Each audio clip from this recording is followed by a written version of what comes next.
Hello everyone, good morning. কেমন আছো তোমরা সবাই? আশা করছি সকলে ভালো আছো। আমি প্রিয়াঙ্কা, আমার চ্যানেলের নতুন আরও একটা ভিডিওতে তোমাদের অনেক বেশি ওয়েলকাম। তো ওই দেখলি তো সকালবেলা থেকে কতটা ব্যস্ততার মধ্যে সময়টা চলে যায়। ডুগু স্কুলে যাওয়ার পরের থেকেই শুরু করে দিই কাজ। এখন প্রায় মোটামুটি তোমাদের 10টার মতো বেজে গেছে, এখন পর্যন্ত কাজগুলো শেষ হয়নি। অ্যাকচুয়ালি কী বলো তো, সারাদিনের কাজ বাজার থেকে না সকালের দিকে কাজটা আমাদের বেশি একটু চাপ পড়ে যায়। দুপুরের পর থেকে টোটালটাই বলতে গেলে ফ্রি ঠিক না বললেই চলে, কারণ ওই সময়টা কিট্টুর পিছনে আমাকে দৌড়ঝাঁপ করতে হয়। যাই হোক, এই যে সাদা প্যান্টটা ছিল ডুগু স্কুলের প্যান্ট, অনেকটাই বড় হয়ে গেছে বলে পিছন দিকে নিচ থেকে একটুখানি ফোল্ড করে দিয়ে সেলাই করে নিয়ে এসেছিলাম। আর ওই যে ছোটো ট্যাঙ্কির জল যে দেখছো তোমরা, যেটা দিয়ে আমি কাপড় দিচ্ছি, সেটা হচ্ছে আমাদের সরকারি যে জলটা একটা আসে, টাইম টু টাইম জল আসে দুইবেলা, সেই জলটা ওখানে আমরা স্টোর করে রেখেছি এক্সট্রাভাবে, মানে আলাদাভাবে এটা আমরা পার্সোনালভাবে ট্যাঙ্কিটা বসিয়ে নিয়েছিলাম স্টোর করে রাখার জন্য জলটা। কারণ যেই সময় দুটো জল আসে না, সকাল টাইমটা আর রাত বিকাল টাইমটা, সকাল টাইমটা তো আমাদের কাজে লেগেই যায় স্নান টান করার জন্য, কিন্তু বিকাল টাইমটা তো জলটা বেকার শুধু আসে আর নষ্ট হয়ে যায়। যার জন্য এভাবে স্টোর করে রাখার একটা ব্যবস্থা করেছি, যেন যখনই আমাদের দরকার হয় তখন আমরা এটা ইউজ করতে পারি। আর তাছাড়া সামনের যে বড় একটা সিমেন্টের খুঁটির মতো দেখছো, সেটা দিয়ে উপরেও একটা বড় ট্যাঙ্কি আছে, সেটা হচ্ছে আমাদের মানে ফিল্টারে খাওয়া দাওয়া বা রান্নাঘরে, বেসিনে, বাথরুমে সব জায়গায় ওই জলটা দিয়ে পাইপ করা আছে। শুধু এই ছোটো ট্যাঙ্কি জলটাই এভাবে করা আছে। এটা কাপড় ধোয়া, স্নান করা, এই দুটো কাজই মোটামুটি বেশিরভাগ সময় এই দুটো কাজই হয়। তাছাড়া ওড়না দিয়ে আসলে সে বাসন মাজা এই কলটা দিয়েই পড়ে। কাপড়গুলো ধোয়ার পর শুকোতে দেবো, দিয়ে তারপর স্নান করে উঠে যাব। ব্যাস, মোটামুটি সকালের প্রায় অর্ধেকের বেশি কাজ আমার সকাল থেকেই শেষ হয়ে যায়। তারপর পুরো দিনটাই একটু পিছনে দৌড়ঝাঁপ করা। স্নান কমপ্লিট করে সবে খেয়ে উঠলাম, সকালে ব্রেকফাস্ট রুটি খেলাম। এখন দেখো কটা বাজে, এখন বাজে 12টা 20। মানে আমি মোটামুটি ঘন্টাখানেক আগে খেয়েছি, 11:30, ঘন্টাখানেকও হয়নি। স্নান করে আসার পর কিট্টুকে খাওয়ালাম, ওকে খাইয়ে দিয়ে তারপর আমি খেয়েছি। তো ধরো প্রায় আধ ঘন্টা পার হয়েছে। কি বাবা? যাই হোক, আজকে যখন শ্যাম্পু করলাম, কয়দিন হয়ে গেল করা হয়নি, আর পুরো চুলগুলো আঠা গেছিলো। বৃষ্টির জলে ভিজে ভিজে কীরকম আঠা গেছিলো। বৃষ্টির জলে কী বলো তো, বৃষ্টির জলে চুলগুলো ভিজে না কীরকম যেন একটা হয়ে যায়, মানে কীরকম যেন একটা।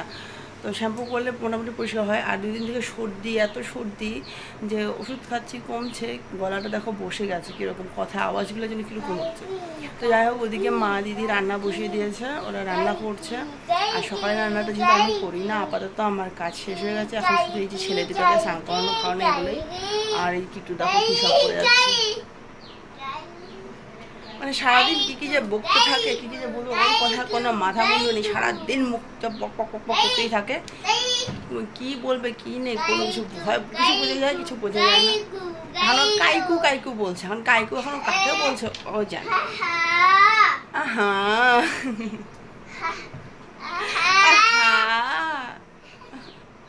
আহা। তো যাই হোক, তোমাদের দাদাভাইতে বেরিয়ে গেছে কাজে, আর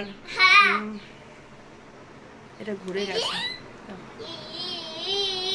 দেখো না, এখানে কোথাও একটা গোটা উঠেছে, মুখটাতে একটু কেমন গোটা গোটা গোটা গোটা হয়ে গেছে। মানে কি হয়েছিল বলতো, বাড়িতে গেছিলাম তো, বাড়ি থেকে আসার সময় গাড়িতে রাস্তা অনেক ধুলাবালি পড়েছে, যার জন্য আমার এই মুখটার এই অবস্থা। আগে মানে এসিতে যাওয়া আসা করতে পারতাম, ইদানিং কী হচ্ছে, মানে গাড়ি জানলা খুলে ফ্রেশ হওয়াটাই আমার বেশি পছন্দ। এসি হওয়াটা কীরকম যেন লাগে, তাও ওই জানলা খুলে দেওয়াতে বাইরে যত ধুলোবালি আছে সব মুখের মধ্যে লেগেছিলো, যার জন্য এই একদম এক রাতের মধ্যে এগুলো সব উঠে গেছে।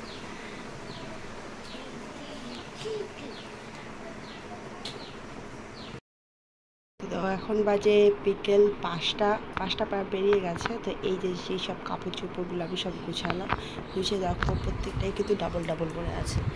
এখানেই দেখো, এখানেও প্যান্ট।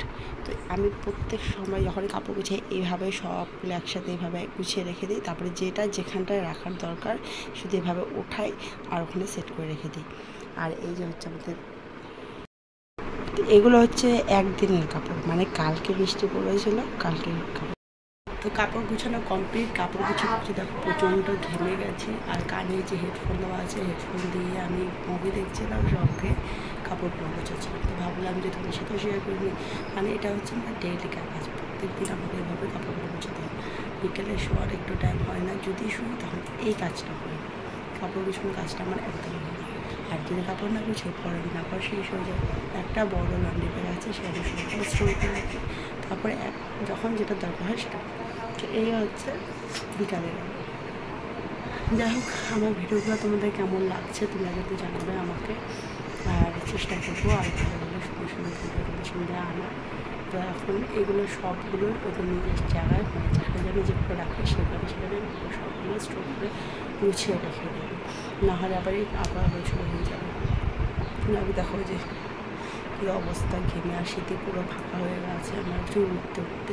তো এখন অনেকটা চুলটা কমে গেছে। যাই হোক, ওই যে স্ট্রেটিং করার পর চুলটা উঠে মানে কমেছে, কম হয়েছে। তো তারপরে একটু রেস্ট করবো। তোমার দাদাবাড়িতে এসে তাড়াহুড়ো করে স্নান খাওয়া পরে বেরিয়ে গেল ওর কাজে।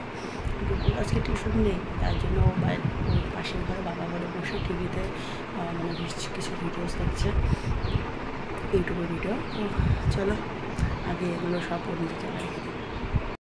হঠাৎ করে ভাই ফোন করে বললো বাড়িতে আসবে, তো তার জন্য চিকেনের আয়োজন করা হবে। তার জন্য আমি এখানে যে রসুন, আদা, পেঁয়াজ, আলু সবগুলো কেটে রেখে দিয়েছি। আর ওদিকে একটু ঘুমোচ্ছে বলে এখনও কিছু করিনি। আর তোমাদের দাদাভাই এখন পর্যন্ত চিকেন নিয়ে আসেনি, একটু এখনও ঘুমোচ্ছে। তোমাদের দাদাভাই চিকেন নিয়ে আসেনি এখনও।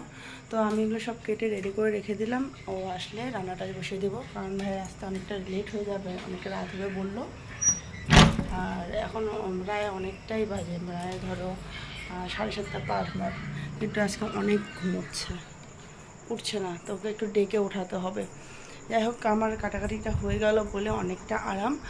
আর হচ্ছে 7:30 বাজে এখন। আমাদের ঘরের ভিতরে না লাইট জ্বালানো আছে বলে কীরকম যেন মানে আবছা আবছা আসছে। আর হচ্ছে দুপুরে খাওয়া হয়ে গেছে, তো ফোন করে তোমাদের দাদাভাইকে বললাম চিকেন নিয়ে আসতে, কারণ এর আগে ভাই যখন ছিল ভাই তখন ডুগুর বার্থডের সময় ওর পেটের সমস্যা ছিল বলেও কিছু খেতে পারিনি। তাছাড়া ভাই যখন আসবে আর বলে আসলো হঠাৎ করে কী করব, আর মটন করবো, যে মটনটা এই রাত্রিবেলা পাওয়া যাবে না, যার জন্য ওকে চিকেনই আনতে বললাম।